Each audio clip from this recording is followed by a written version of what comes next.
Assalamualaikum warahmatullahi wabarakatuh. Perkenalkan, saya Juliana dari kelas 12 TKJB. Nah, saya ingin menjelaskan tentang materi perakitan produk.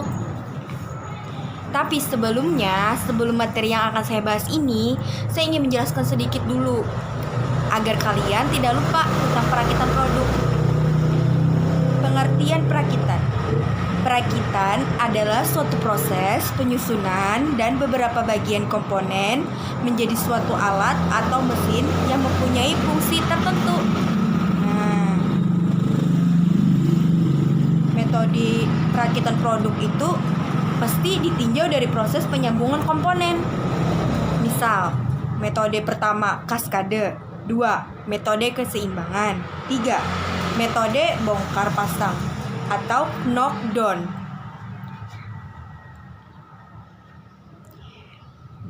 Lalu ditinjau dari sifat komponen yang dirakit, metode perakitan yang dapat ditukar-tukar.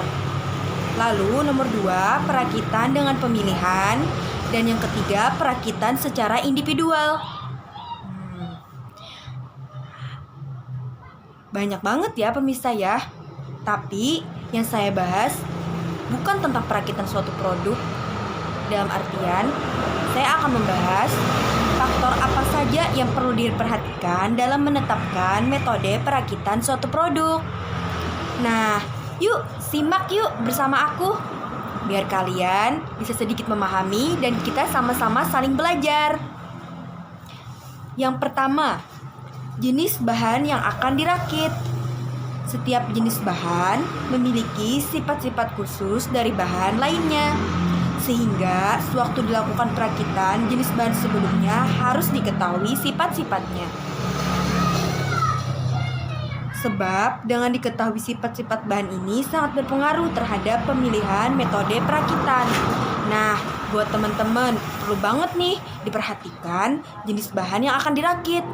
Apakah bahan itu bisa menghasilkan keuntungan atau bahan itu bisa juga menghasilkan kerugian besar?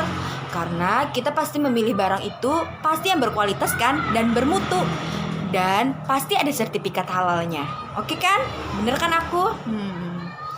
Lalu kita harus bisa memilih dan memilah suatu barang agar kita tidak merasa dirugikan, dan orang lain pun juga akan merasa ya tidak akan dirugikan gitulah. Nah, terus nomor 2, kekuatan yang dibutuhkan untuk konstruksi perakitan. Pertimbangan kekuatan yang dibutuhkan untuk suatu konstruksi sebaiknya telah dihitung sewaktu merencanakan konstruksi yang akan dikerjakan. Hal ini mempertimbangkan untuk apa konstruksi itu digunakan. Dengan dasar ini, metode perakitan yang sesuai dapat dipilih. Nah, teman-teman, kita tuh harus bisa juga mengira-ngira, atau kita kasih contoh juga, biar nanti produk yang kita buat itu tidak gagal. Karena apa? Karena kan kalau kita gagal, misal kita udah punya banyak biaya nih, tapi kok gagal terus, kan sayang gitu kan, dibuang-buang, mubazir gitu. Nah, jadi kita harus tahu dulu waktunya berapa lama, terus prosesnya seperti apa, kegunaannya bagaimana, apakah konsumen juga menyukai hasil kita atau enggak gitu ya kan. Nah, maka dari itu tuh perlu banget pokoknya perlu banget lah. Dan kita tuh harus bisa memilih-milih bahan gitu. Dan yang ketiga nih, yang terakhir nih, aku harap kalian memahami banget ya, simak-simak semuanya. Yang ketiga, penggunaan alat-alat bantu perakitan. Alat-alat bantu dalam perakitan harus dipertimbangkan berdasarkan bentuk-bentuk konstruksi.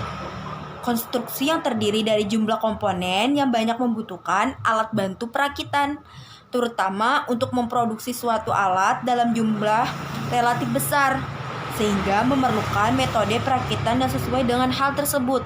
Nah, alat-alat pun juga pasti memiliki peranan penting kan, karena tanpa alat-alat bagaimana ya kita membuat kan, bagaimana kita membikin, mengolah, memproduksi, bagaimana kan, pasti kita tidak bisa tahu gitu.